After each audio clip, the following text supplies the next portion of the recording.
the weird intro. This is the first time we're recording this intro, and so I'm a little bit like, what have I already said? What have I not said? This is a very meta question. Anyways, I'm Hannah-Lisa, and over there or there is my wonderful dear friend and colleague Claire, and together we're making stories. This is a podcast all about knitting and sustainability, and welcome to everyone who's watched this podcast before.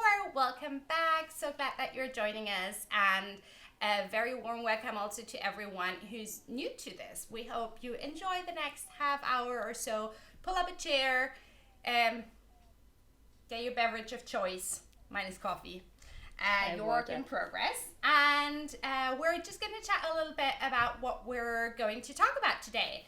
So we'll start off with a little intro of a yarn festival that we're exhibiting at, and then Claire's going to talk a bit about swatching, which is what she wrote her latest blog post about. That's absolutely awesome and a super good resource. And then we're going to share you what we're currently working on. Sound good?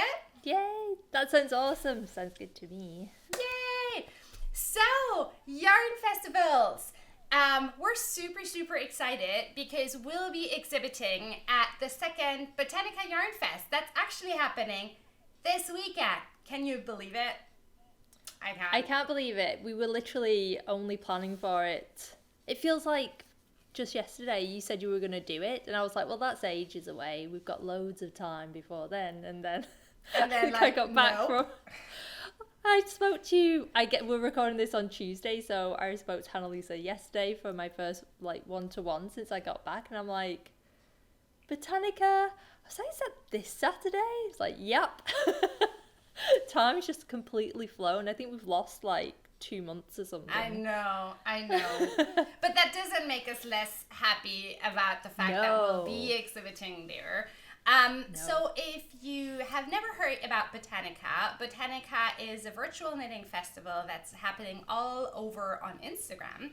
And it's all about natural yarns and fibers and sustainability. So we're an excellent company. There are a lot of absolutely gorgeous yarn dyers also exhibiting. And we're super happy that we'll be sharing that space for the next weekend. So how's this going to work, the virtual yarn festival? So Saturday and Sunday, there will be 15-minute Instagram live sessions over on the Botanica Yarn Festival Instagram. So if you go to Instagram and you search for Botanica Yarn Fest, you'll be able to find it, follow them, and then that's where you'll find all of the live sessions, which will introduce you to the vendors. And everyone who's vending there has a special offer that's only running for that weekend. And ours will be that we have 15% off everything in our web shop, with the exception of subscriptions. And in addition, we're gifting a free digital copy of your choice if you purchase if your purchase exceeds 50 euros, and subscriptions actually do count in those 50 euros. So that's our special offer, and we're super happy that we'll be exhibiting. There's also going to be a Zoom Makers Lounge on the Saturday in the evening, and there's going to be a prize drawing for winners for giveaways on the Sunday, and you can find details all about that on the Botanica Yarn Festival website. So that's Botanica Yarn Fest, and we're super excited about it. It's happening this weekend, May 1st and May 2nd. Head over either to our Instagram or their Instagram or their website, all of which will be linked in the down bar below for more details. Yay. Another super exciting thing that happened this week was that Claire published a really good blog post. You just knock it out of the park these days with your posts, love. No. Yes. I hope it was helpful though. It was a funny one as well. It's one of those, I do this every time. I'm like, whoa, that'd be a nice, really quick topic for a post, just a really quick thing about blocking, and then I start actually writing the thing, and I'm like, oh god, there's actually a lot to talk about with things like swatching, because that's one of those, I used to swatch the complete wrong way for years, and things never fit well. And it was really, I mean, it was a lot of different things. And when you're learning, when you're just beginning, and especially when you start knitting garments, you make tons of mistakes, which is only natural. And you know, everyone ends up with things that don't fit. I have so many things that didn't fit well, and I never could understand why. So if you're in that kind of phase where you're like, oh, why does it not turn out like I want to? It's just all part. Don't feel bad about that at all, because there's so many little things that can cause like your finished objects to not fit properly. But swatching's a really big one, and I think a lot of people, because the directions are normally, when it comes to swatching, it's soak in water and pin out is what it normally says, which can be kind of misleading. I used to like pin the very bejesus out of my swatches. It's like, I gotta get that pinned out. And one of the things that I did wrong every time was I would pin to gauge, which is not what you should do. I mean, you can if you want to, but the problem is if you're kind of pulling your swatch to fit that suggested gauge, you can be losing a lot of memory from the yarn. It can really distort things. The pattern might not be quite, the stitch pattern will get distorted as well. Remember, yarn has a lot of memory, so if you're aggressively pinning out that swatch and then you think, cool, I got gauge, I can knit this and it'll be the right size, yes, you can then aggressively pin your sweater to match. But remember, it's going to spring back, and that happened to me so many times. I'd pin it all out, I'd get it to the right measurements, and I'd take it off the board and unpin it, and it would kind of go whoosh in a little bit. And then, unless you're going to aggressively pin it every time you wash your thing, then it's just always going to kind of want to sniggle back in. Or, I mean, depending on the yarn you're using, if you're using natural fibres, that will definitely happen. If you're using like a superwash, chances are it'll probably just keep getting bigger, because that's what superwash yarns do have a tendency to do. But yeah, I started writing it, and the swatch, I thought, there's actually quite a lot to write about, and you want to make it useful, so I just kept going. So again, it was kind of a lengthy post again, but hopefully it's a really useful one. So, but I think that's what makes those posts so brilliant, and I know they're a lot of work, and I appreciate them so much, and I know that everyone who reads them does as well, because we keep getting really, really happy comments about them, and people are sharing them on Instagram, which I think just speaks to the fact that it is really useful. And you're completely right. I think, you know, once you start actually thinking through the different aspects of a topic like swatching or other things like the adjustments post, for example, that you've done, there's a lot there to untangle, really. And I mean, we want to be useful with the content that we put out there. And so I don't think people mind if they're a little bit longer. Also, honestly, like, I don't understand why there are still patterns out there who say pin to match gauge with the swatching. Like that's what I did for the longest time as well. And I mean, there are some things, you know, like if you're like knitting lace, for example, yes, you want to pin it out because that helps open up the pattern, like the stitch pattern. But for others, really not. Like, yeah, and again, and that's one of the things that I kind of talk about in the post as well, that each project is going to be slightly different. There's not one kind of like, so you should always block your swatch this way. If I'm only knitting something with mainly stockinette, I don't really pin out at all. I just let it dry flat, because that's what I'd normally be doing with my sweaters that are like that. If it's got a stitch pattern, like I have my Yoki swatch right here, because I'm going to be casting on Yoki, although... And again, I'm getting a really hard time. So this is my first swatch. There have been several others because my gauge is so tight on the recommended needles that I've been trying to get a fabric and somewhere in the ballpark of the suggested gauge.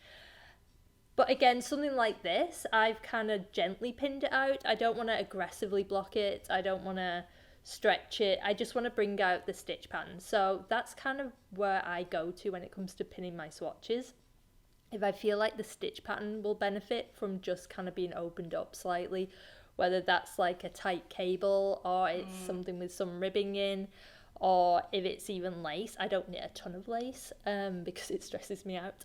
But if I do knit lace and it needs to be opened out, I'll pin that a lot more. So it's that's kind of what I talk about in the post, that kind of approach it in a case-by-case basis. But what you want is something, just always think about how you're going to be treating your final Yes, that's such good advice.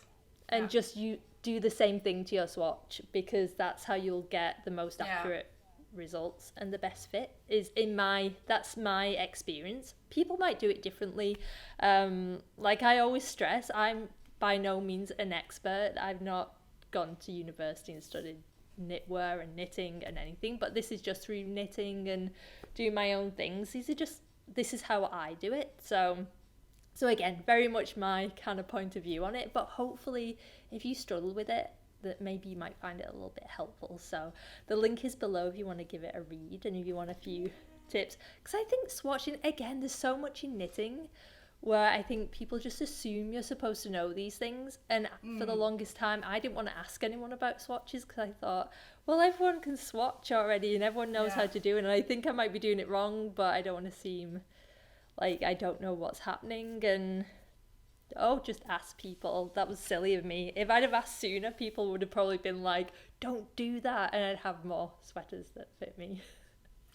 Yeah, so here is also just a thing, if you're watching this and you're like, okay, this is the thing that I've always wanted to ask and maybe never asked, just ask us, send us a comment down below. We're by no means super, super expert knitters, but I think between the two of us, we can hopefully help with anything that, you might throw our way. And trust me, if there was like a weird mistake to make in knitting, I will have made it, because I make weird mistakes all the time. So. Yay! Speaking of knitting, what do you have on your needles? I want to see. Well, Yoki will be on my needles soon. I didn't do a ton of knitting while I was on vacation. I did a lot of swatching for Yoki. You had a sick dog to take care of, so. Tilly was sick, unfortunately, for like the entire vacation. I basically nursed my dog back to health. But she's worth it, so it was fine. But when did I cast this on? I can't even remember now. Only in the last couple of days. I don't know, you showed it to me yesterday, and it was already halfway done, so. Yeah, well, I cast it on, I think it was Saturday night. What? And I'm already at this point, so this is... So for the reference, everyone, we're recording this Tuesday morning at clear time, yeah? So this is what? One evening and 2 days of knitting? This is 2 evenings worth of knitting, I'd say. It's knit up so quickly. So before I get into the details, this is Makara. This is from issue 5. Wait. I'm just gonna look for it. Oh, are you showing? Yes. So this is Makara. It's a beautiful beret pattern. I love a beret, especially for spring. So and this is knit. Was it in John Arbon's? What base was this? It's the Harvest Hues worsted that Barbara used. So this is designed by Barbara Gotwick. And it's gorgeous. I would love to be using the Harvest Hues right now. It's kind of tricky to get it here because it was like an impulse cast on. It's hard to get here any quicker in Canada. So next time I'm in the UK, I'm going to get a skein to make it in the suggested yarn because I love that yarn. But I went stash diving instead, and I'm actually using the leftover yarn from my Fern and Feather, which I'm wearing today. So this is the contrast colour. So this is BC Garn Hamilton number 1, I believe. So this is a worsted, it's like a heavy worsted weight yarn. So it would just work perfectly for this hat. I hope it works perfectly. The only thing I'm slightly concerned about is I know Harvest Hues, I can't say that. It's like Harvest Hues feels a lot drapier. It's like a slightly drapier yarn. This isn't super drapey. It's a little lighter. So, and also with it being... What do you think? I think it looks pretty much the same. Like it's not... Oh, hopefully. It looks pretty much the same to me in terms of, stitch definition and drape. So this is the original sample. And it's actually Awesome. not... It's Is it not super drapey, no. Like, Fun. it I kind of think holds the its thing... shape. The thing that's kind of been worrying me, and I think it's because it's cream as well, I keep worrying that it's going to look a bit like a chef's hat by the time I'm done, if it's not got a little bit more drape. But I love the cream, don't get me wrong, but I might dye it yellow. Ooh, that would be fun, though. That's what I'm thinking. Because I'm going to get it grubby if I leave it cream. It's just going to happen. Tilly will pinch it. It'll end up in some dirt at some point. So I think I'm going to dye it afterwards. It's supposed to be worn. You know what you'll dye it with?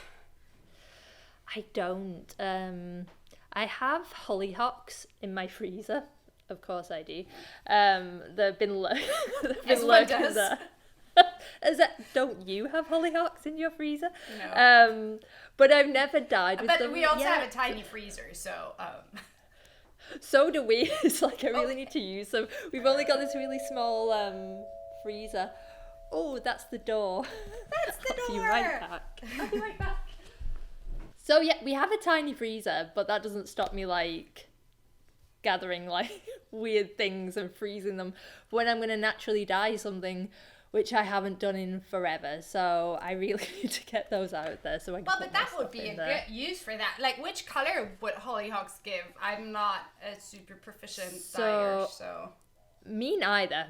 I literally just like playing around with things. So these are the really black purpley, really dark inky looking hollyhocks, which apparently give off plenty dye. But I think it might go to more of a greyish mauvey colour. I'm not really sure. I think you can also get blues. Cool. I think if you shift the pH, you can get... If anyone's watching this and they know way more than me on natural dyeing and they've dyed with hollyhocks, I'd love to know what you think. And if you think it would be a good idea for dyeing my hat, because I'd love to have a play around with it and see where it takes me. This is a fantastic pattern. It's a great palette cleanser. Because I was excited to cast on Yoki, but I was having trouble getting gauge, and I thought I need something between, because I've knit a lot of sweaters over the past couple of months. So I was like, I need something fun and quick, and this is perfect. It's so easy to remember, and I'm just about getting to the point where I'm going to start decreasing for the brim. So hopefully, if you follow us on Instagram, I'll be popping on there maybe by the end of the week with a new hat. Cool. So watch this space. Yay! What about you? What have you been knitting while I've been gone? Palette cleanser is a great segue. I think it's funny. We both kind of have parallel stories with our issue 5 cast-ons. So I have two things I want to share. Both are from issue 5. And the first one is actually kind of was my palette cleanser from issue 5. So a while back at the beginning of April, we did our first ever virtual knit night, which, by the way, you're more than welcome to attend our next one, which is next week on Thursday. We'll pop the details in the down bar below as well. And before that knit night, I looked at my works in progress, and I didn't really have anything that was kind of mindless knitting. And so I decided to cast on the wild grass socks. I love that pattern. By Fiona Ellis.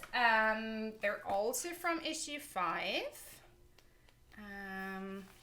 Let me just show you. So this is the original sample.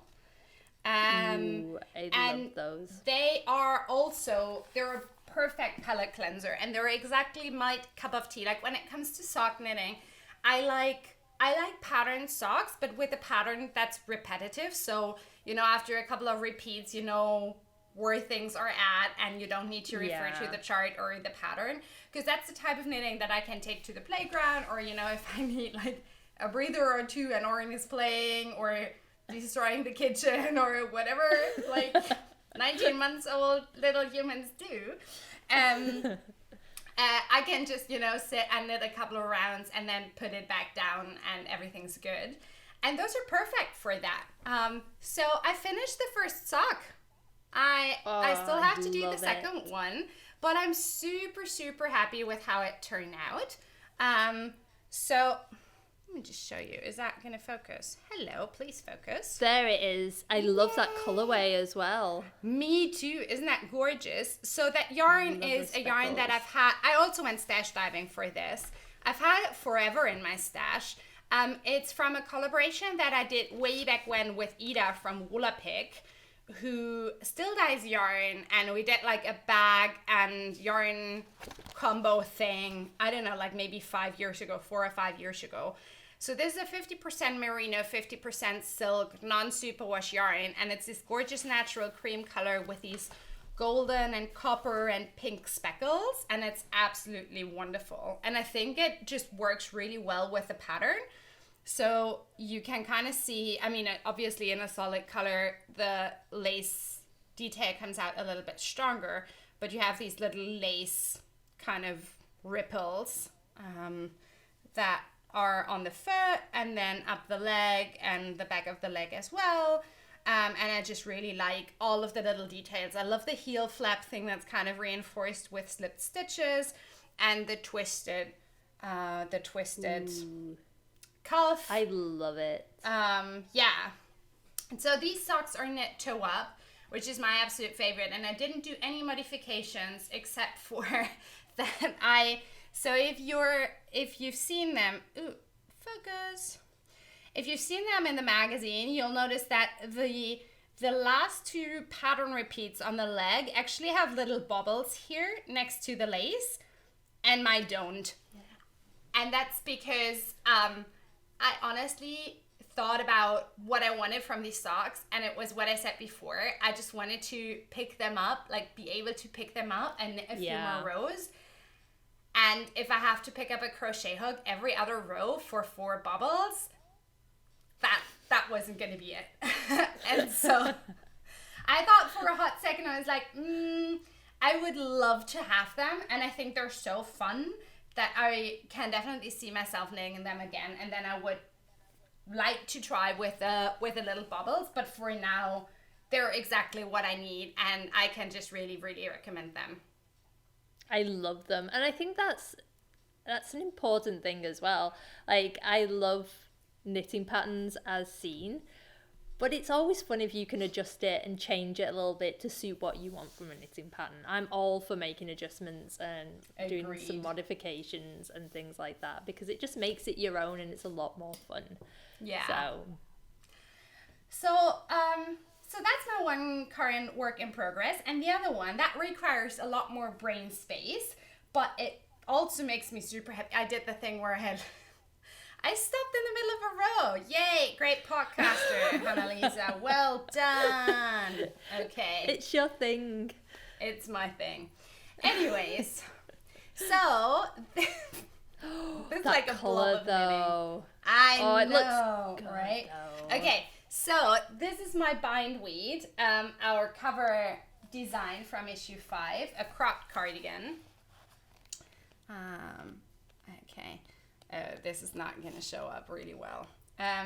And so I'm in the middle of the raglan increases for the yoke. I'm actually in the middle of like the back stitches. But this is going to be a cardigan at some point. So what you can see here is the front. And then here between those markers is the setup for the sleeves that have those gorgeous bubbles and cables that are not showing up super well because light and stuff. we can definitely see them. I mean, the halo around the yarn as well, it softens it, and it looks gorgeous. But I'm just really, I'm so in love with this pattern. It's one of those things where that still definitely requires my attention, and I think at some point when I'm knitting on the sleeves, I'll be able to just knit without actually looking at the pattern. But right now I'm still referring to the charts. But yeah, the construction is so well done. It's seamless in the best possible way. Like, I really like it when a pattern has all of the things integrated in a way that feels really mindful. Like, for example, the cardigan, I mean, because it's a cardigan, it obviously has a neckband that runs down the fronts as well, right? Like, and I really like it when a cardigan has that integrated with a pattern in a way that makes it look nice and clean and finished. And this one definitely has that. And then it also has really nice, like, raglan increased details. You just really feel like Senja Naidjon, who's the designer of this pattern, has thought a lot about the construction details, which I think make a lot of difference.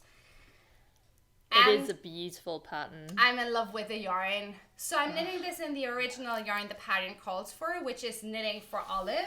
And this is held double. So you're working with one strand of their merino yarn, which I think mine is called Plum Rose.